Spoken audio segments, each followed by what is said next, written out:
Olá pessoal, tudo bem? Sou o professor Chino, professor de Física, e nessa videoaula nós vamos falar sobre dilatação térmica dos sólidos. Vamos pensar numa barra de ferro. Quando um material é aquecido, ou seja, recebe calor, ele aumenta a sua temperatura.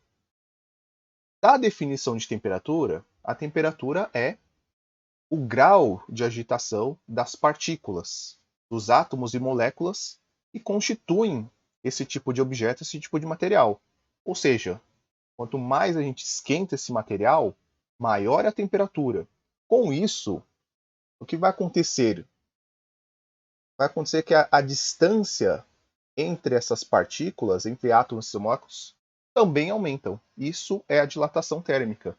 Então, esse aumento da distância média entre essas partículas vai provocar também uma expansão, uma dilatação desse tipo de material. No caso aí, nosso exemplo, essa barra de ferro.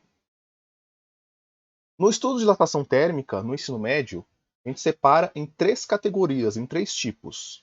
Temos a dilatação linear, temos a dilatação superficial e temos a dilatação volumétrica. Então aqui temos unidimensional, bidimensional e temos também a volumétrica tridimensional. Na dilatação linear, alguns exemplos, ou quando elas aparecem nos exercícios, dilatação de barras, dilatação de fios, dilatação superficial, placas, chapas e dilatação volumétrica. Né?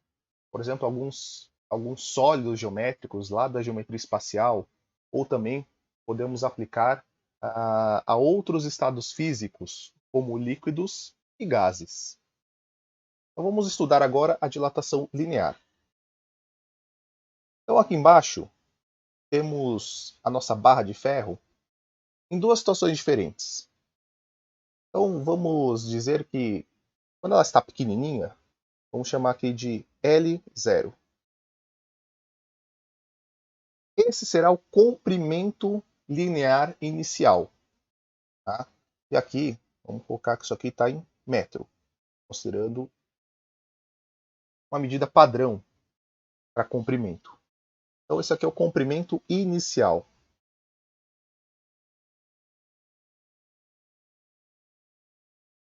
Então depois que ela recebeu calor, ocorre lá o aumento da temperatura, agitação das partículas, aumento da distância entre essas partículas, consequentemente, dilatação desse material.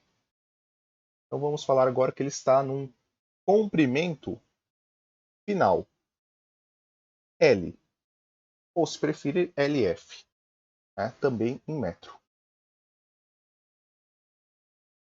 E essa diferença entre os dois será o que a gente vai chamar de variação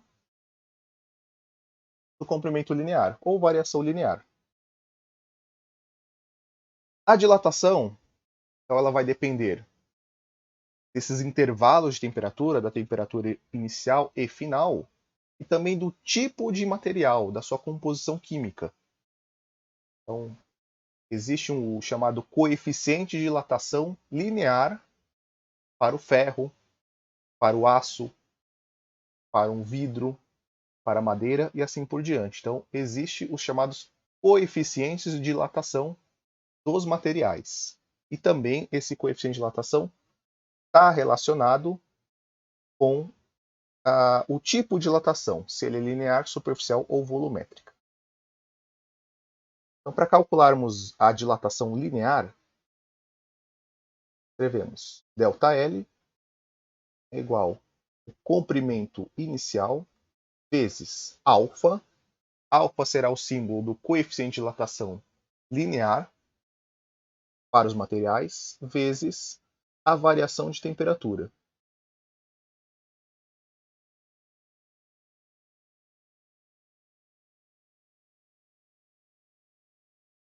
Agora vamos ver como o raciocínio para a dilatação superficial, dilatação em áreas, e a dilatação também volumétrica praticamente é o mesmo. A gente vai observar aqui, ó, na dilatação linear, que esse pedaço aqui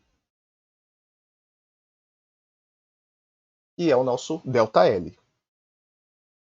Na dilatação em área, raciocínio é semelhante. Temos uma área inicial, de acordo com a temperatura inicial. Temos uma área final, levando em consideração que essa borda aqui, ó, é o que dilatou do material. Então, se eu somar o pedaço inicial com esse pedaço destacado em vermelho, então aqui sim eu tenho a área total disso, a área final, a área total.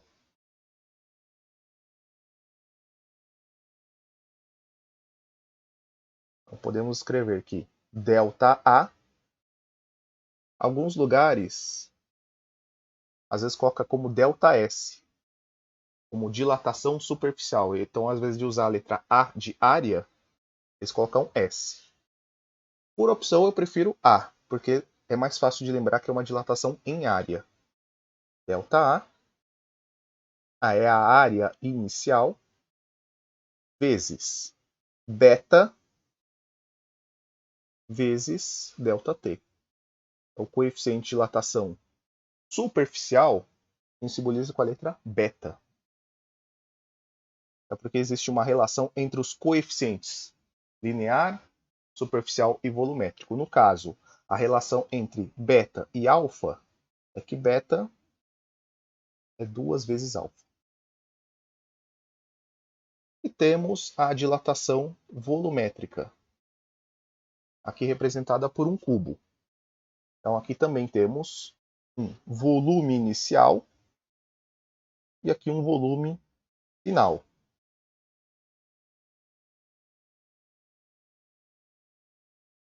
Então, ΔV é igual o volume inicial vezes gama vezes ΔT. Gama representando o coeficiente de dilatação volumétrico. E também existe a relação entre gama e alfa. Tá? Se beta é 2 vezes alfa, né? Vamos lembrar, unidimensional, bidimensional, duas dimensões, tridimensional, 3 dimensões. Então, gama, 3 vezes alfa. Às vezes, nos exercícios, vai aparecer lá uma situação de uma dilatação superficial, uma dilatação em área, mas ele acaba fazendo uma referência ao coeficiente alfa. Ó, e não precisa se desesperar, basta lembrar dessa regrinha aqui, então, que beta é 2 vezes alfa. Ou, numa outra situação, num exercício de dilatação volumétrica, mesma situação que eu citei anteriormente. É um exercício de dilatação volumétrica, mas quando ele te fornece o coeficiente de dilatação do material, ele diz que o coeficiente de dilatação do material está em alfa. Tá? Ele te dá o alfa no exercício. E aí também, de novo, basta lembrar da regrinha, então, que gama é 3 vezes alfa.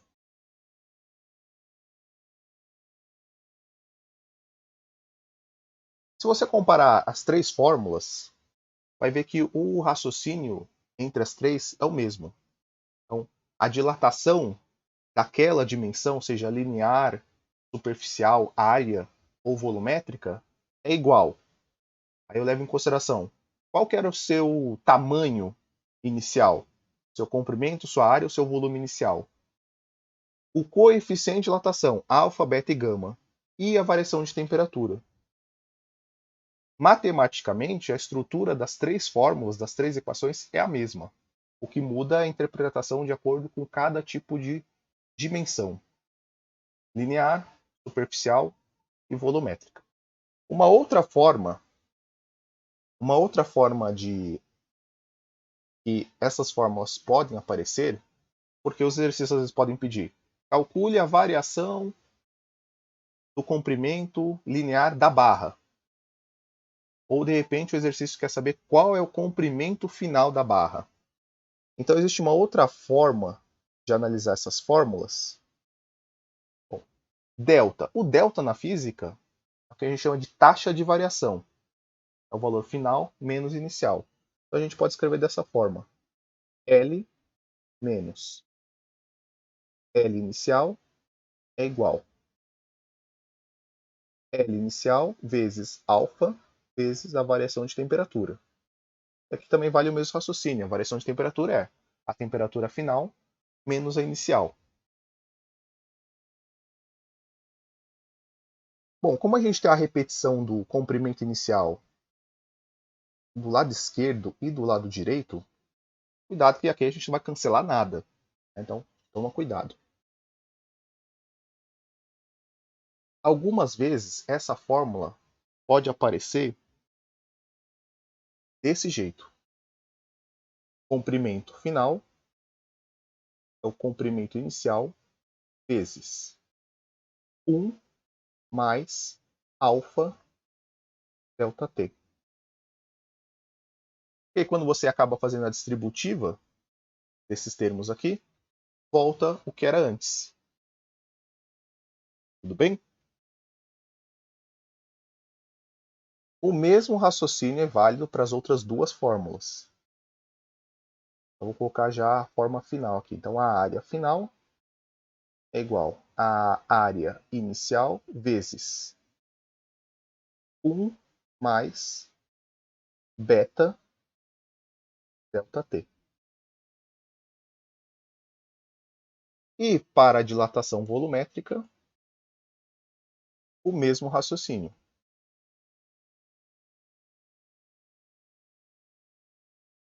O volume final é igual ao volume inicial vezes 1 mais gama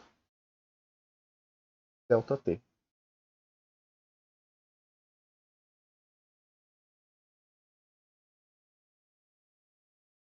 Vamos às unidades de medida. Então, ó, comprimento inicial metro, comprimento final metro, áreas metro quadrado,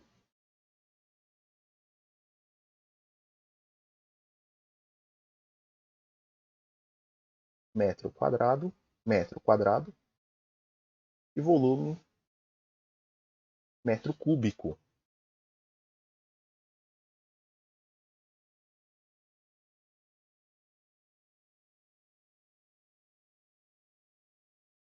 Metro cúbico.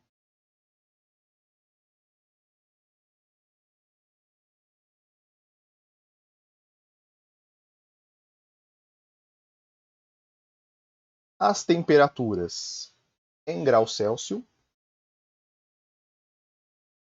Então, as temperaturas em graus Celsius. Isso para as três fórmulas.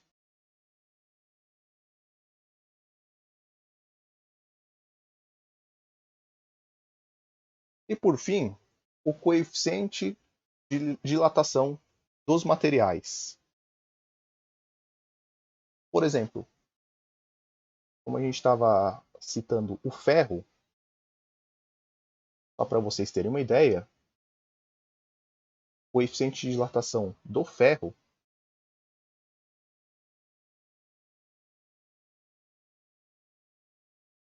o coeficiente de dilatação linear, que a gente simboliza por alfa, é 1,2 vezes 10 a menos 5 graus Celsius a menos 1.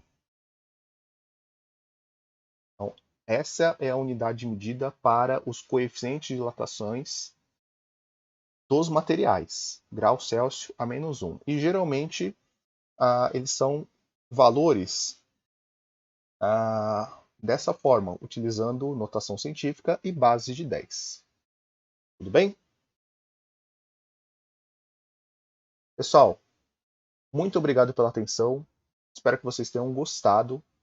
Nas próximas aulas sobre dilatação térmica, eu pretendo resolver alguns exercícios como exemplo, como modelo para vocês, somente para a gente conseguir aplicar as fórmulas, trabalhar ali alguns detalhes dos coeficientes de dilatação. E também nas próximas aulas vou falar sobre dilatação anômala da água. Tá? A água ela tem um comportamento diferenciado dos outros materiais, aqui como exemplo foi da nossa aula sobre a barra de ferro, tá? Mas eu conto isso numa próxima aula. Muito obrigado e um grande abraço.